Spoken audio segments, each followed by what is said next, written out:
Hey y'all, after using my table saw on its mobile stand for the last 2 years, I've designed a more functional cart for it that will also include space for a router. The total footprint for this build is about 42 inches on each side, with the table saw offset to one corner. Based on how I've been using my table saw, this design allows me to have more space on the left side of the table as well as the top, both to help with the larger cuts. I don't need more space on the right side because this DeWalt 7491 table saw has a great fence with a fold-down lip on it that helps hold the larger pieces beyond the table saw top. The table saw being offset to one corner also gives me some space for a unique router setup. We'll talk about that later in the build. Now, I overbuilt this frame for sure, and I wanted to practice building this style of inset panels with no exposed plywood, including the shelves. The panels need mortises in the sideboards to slide in, but to make it easier, I just cut grooves for the panels on the table saw all the way through the boards. Then I went back and filled in the areas that are not going to have panels with scraps. These are not going to be highly visible, and after trimming and sanding, they're barely visible at all. I paid attention to where I was putting the pocket screws so it wouldn't interfere with the grooves or the shelves. But then during the test fit, I of course figured out I didn't pay enough attention to putting in these spacers into the grooves because I messed some of that up and had to go back and dig out a few spots.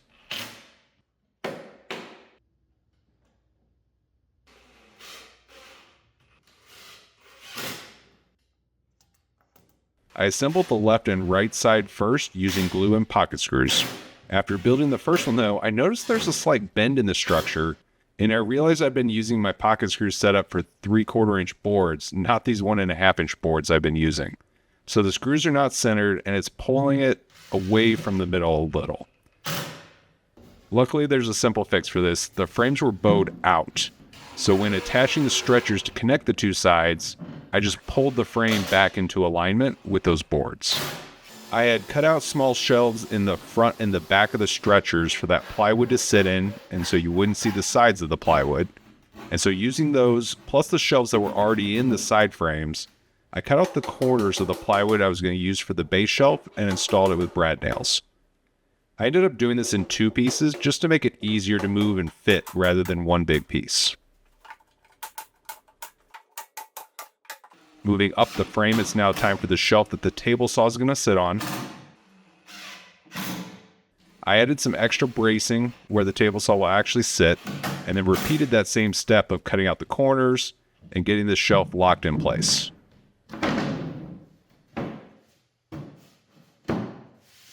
And lastly, the main work surface supports are going across the frame.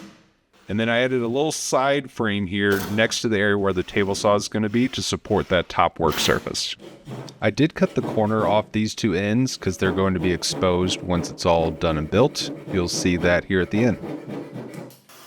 For the tabletop, I'm using my homemade track saw track for my circular saw, and I cut out the top boards to the dimensions of the tabletop, finishing off a couple corners by hand.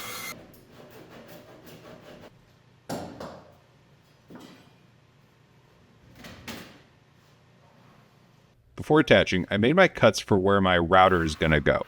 A bigger circle up top, a smaller one on the bottom so that a lid can sit in there. I'm going to build a homemade lift for this, but if you can cut a larger area here if you're going to go buy one. When installing the top, I made sure not to add any screws anywhere I'll be cutting grooves or slides for the T-track. And so you'll see more about that here in a few minutes.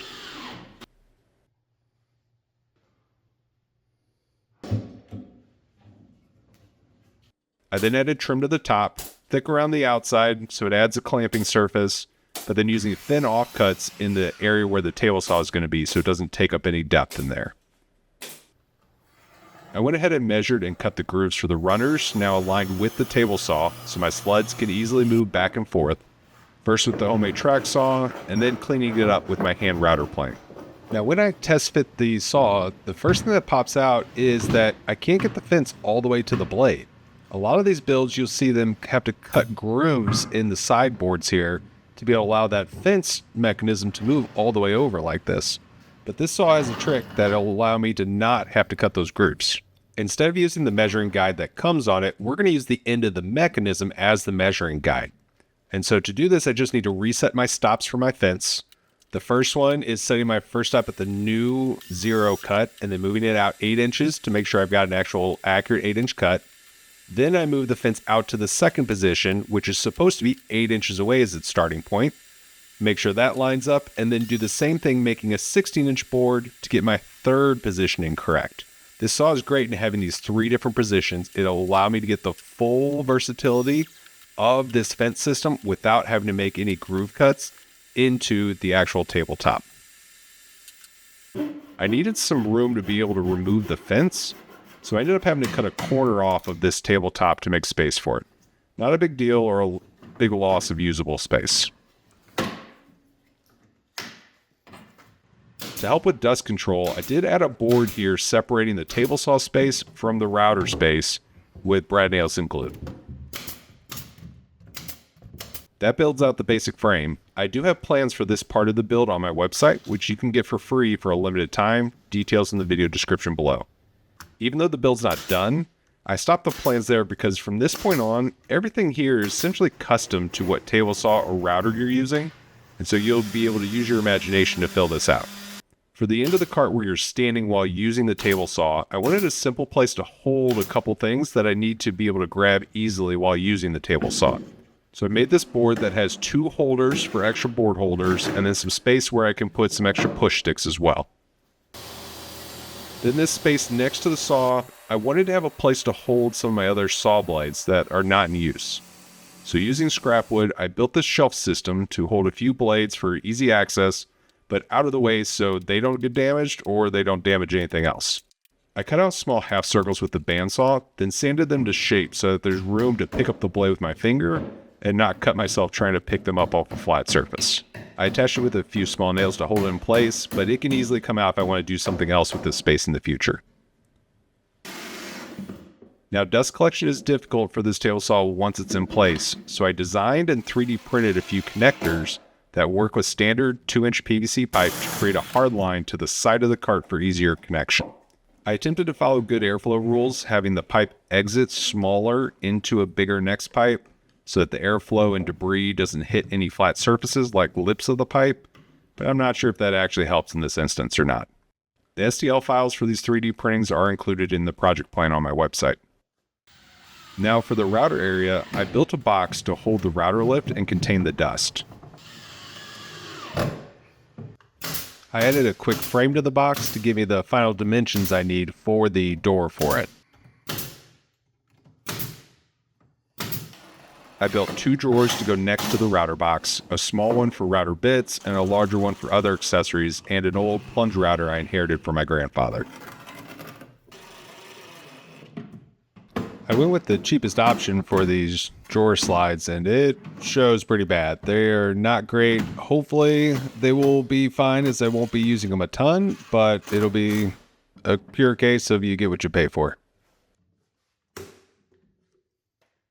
I also ran 2-inch PVC pipe hard lines to the side of the cart as well. Now I need to build a door for the router box. Before I do that though, I'm going to attach some backer boards to the door frame to help with the dust proofing of this connection when I put this door in. And if I need to, I can add some weather stripping to these boards to help seal it better in the future.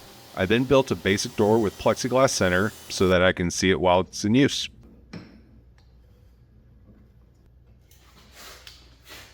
The last thing we need to do is cut the grooves for the T-track that will be used for the router fence. After slowly creeping in on the right fit, I went back through with my hand router plane to get the right depths for the track. Now I did sand and coat this with 3 coats of water-based poly. I find that cleaning up dust is just much easier off my shop equipment that is covered with the poly, so that's just my preference. Now to install the drawers and the door.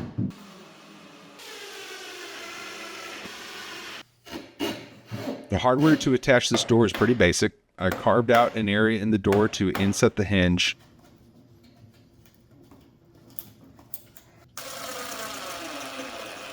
Then held it in place and attached 1 screw at a time to the frame to make sure I get it set right.